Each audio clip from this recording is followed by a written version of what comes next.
বিভিন্ন কালারের bell paper এখানে কেটে নিচ্ছি, সাথে কেটে নিচ্ছি একটু পেঁয়াজ। এদিকে একটুখানি টক দই বের করে নিয়েছি, একটুখানি নিয়েছি বেসনও। আর নিয়েছি কিছুটা চিনিবাদাম, যেটা আমি একটু হালকা করে ক্রাশড করে নিয়েছি।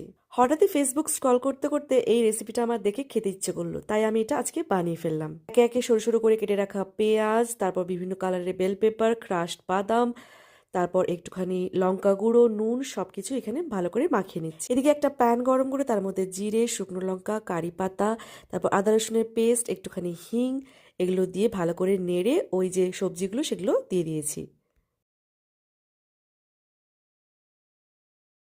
তারপর যখন একটু নরম হয়ে এলো তার মধ্যে সমস্ত মশলা দিয়ে দিলাম, যেমন জিরে গুঁড়ো, ধনে গুঁড়ো। তারপর আবারও খানিকটা নাড়িয়ে তার মধ্যে দিয়ে দিয়েছি একটুখানি বেসন।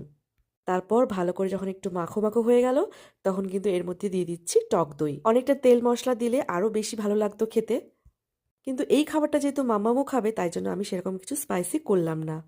আর সব শেষে কিন্তু ছড়িয়ে দিলাম গরম মশলা। খেতে খুবই সুন্দর হয়েছিল।